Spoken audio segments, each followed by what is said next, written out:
दोस्तों, जब से स्टूडेंट्स ने 9 नवंबर 2023 और 30 नवंबर 2023 का ट्विटर कैंपेन किया था रेलवे में नई भर्ती की मांग को लेकर के, उसके बाद से ही स्टूडेंट्स माननीय रेलवे मंत्री जी का लिखित जवाब का इंतजार कर रहे थे। तो फाइनली रेलवे के जितने भी स्टूडेंट्स थे उनका इंतजार समाप्त हो चुका है और माननीय रेलवे मंत्री जी का लिखित जवाब आ चुका है।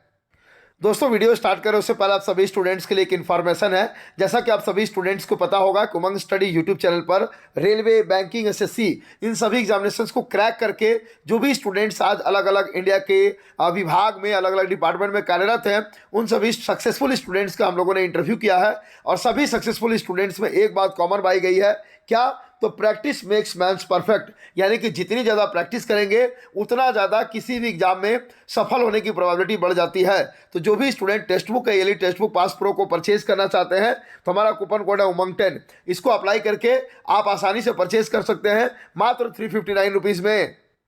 दोस्तों, वीडियो को स्टार्ट करने के लिए हम लोग आ चुके हैं भारत सरकार रेल मंत्रालय के द्वारा लोकसभा में 6/12/2023 यानी कि 6 दिसंबर 2023 को माननीय रेलवे मंत्री जी के द्वारा दिए गए जवाब के ऊपर यहाँ पर देख सकते हैं 6/12/2023 अंत। यहाँ पे क्वेश्चन नंबर है आप लोगों का 690। इसका सब्जेक्ट है आप लोगों का रेलवे में भर्ती, यानी कि ये जो भी सवाल है सीधा आप लोगों का रेलवे का रिक्रूटमेंट से संबंधित सवाल पूछा गया है। सवाल क्या पूछा गया है, किनके द्वारा पूछा गया है? तो श्री मोहम्मद फैजल जी के द्वारा पूछा गया है और आप लोगों का श्री सुनील कुमार मंडल जी के द्वारा पूछा गया है। सवाल आपके सामने है, क्या रेल मंत्री यह बताने की कृपा करेंगे कि, देखिए ख से हम लोग का रेलवे भर्ती से संबंधित क सवाल को हम लोग ज़्यादा महत्व नहीं देने वाले हैं। ख ग घ यानी कि क्वेश्चन नंबर 2, 3, 4 को हम लोग इंपॉर्टेंस देने वाले हैं। सेकंड क्वेश्चन क्या पूछा गया है, क्या सरकार भारतीय रेलवे में 3.12 लाख रिक्त पदों को भरने की योजना बना रही है जिससे इस प्रणाली पर दबाव पड़ रहा है?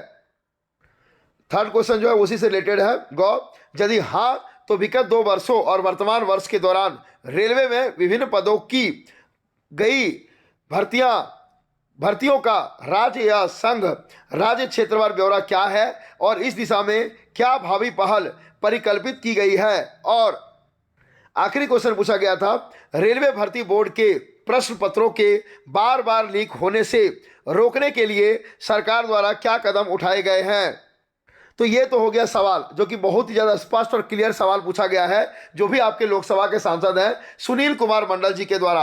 अब आइए देख लेते हैं कि आपके जो मंत्री जी हैं श्री अश्विनी वैष्णव जी, इनके द्वारा क्या जवाब दिया गया है। उत्तर, रेल संचार एवं इलेक्ट्रॉनिकी और सूचना प्रौद्योगिकी मंत्री श्री अश्विनी वैष्णव। यह आपके सामने ख और ग का उत्तर है, यानी कि क्वेश्चन नंबर 2 और 3 का जो आंसर है वो एक साथ दिया गया है। भारतीय रेलवे में पदों का रिक्त होना और उन्हें भरा जाना एक सतत प्रक्रिया है। इस लाइन से स्टूडेंट्स थक चुके हैं और इस बार स्टूडेंट्स को उम्मीद था कि कम से कम जहां पर इस बार 30 लाख ट्वीट्स हुए थे, उसके बाद 30 नवंबर 2023 का ट्विटर कैंपेन में लगभग 5-5 घंटे स्टूडेंट ट्रेंडिंग में रहे थे। कम से कम इस बार रेलवे मंत्री जी के कान में जू रेंगेगा और रेलवे मंत्री जी के जवाब में कोई बदलाव आएगा। लेकिन यहाँ पे स्पष्ट तौर पर रेलवे मंत्री जी के द्वारा कहा गया है कि रेलवे में भर्तियों का होना एक सतत प्रक्रिया है, यानी कि एक कंटिन्यूअस प्रोसेस है। आगे क्या कहा जा रहा है वो भी देख लेते हैं।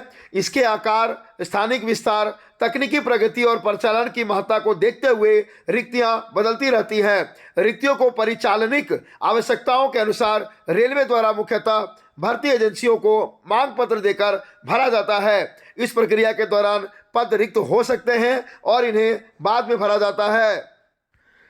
भारतीय रेल में भर्ती राज्य/संघ राज्य क्षेत्रवार नहीं की जाती है, बल्कि रेलवे भर्ती बोर्ड और रेलवे भर्ती प्रकोष्ठ द्वारा आयोजित पारदर्शी अखिल भारतीय खुली प्रतियोगी परीक्षाओं के माध्यम से की जाती है। परीक्षाएं देश के सभी पात्र नागरिकों के लिए खुली होती है। भारतीय रेल में पिछले 2 वर्षों और वर्तमान वर्ष में की गई भर्ती का ब्यौरा निम्नानुसार है। ये देख सकते हैं 21-22 4,860, 22-23 83,888, 23-24 30/9/2023 तक 53,182। और आखिरी सवाल का उत्तर, पिछले 9 वर्षों में रेलवे भर्ती बोर्ड की परीक्षाओं में प्रश्न पत्रों के लीक होने की कोई घटना नहीं हुई है। निष्पक्ष और सुरक्षित चयन प्रक्रिया सुनिश्चित करने के लिए रेलवे भर्ती बोर्ड कड़ी प्रणालियों का पालन करते हैं। तो लोकसभा में रेलवे मंत्री जी के द्वारा जो जवाब दिया गया है, इनके जवाब के ऊपर आप सभी स्टूडेंट्स का क्या राय है, आप लोग हमें कमेंट करके ज़रूर बताइएगा।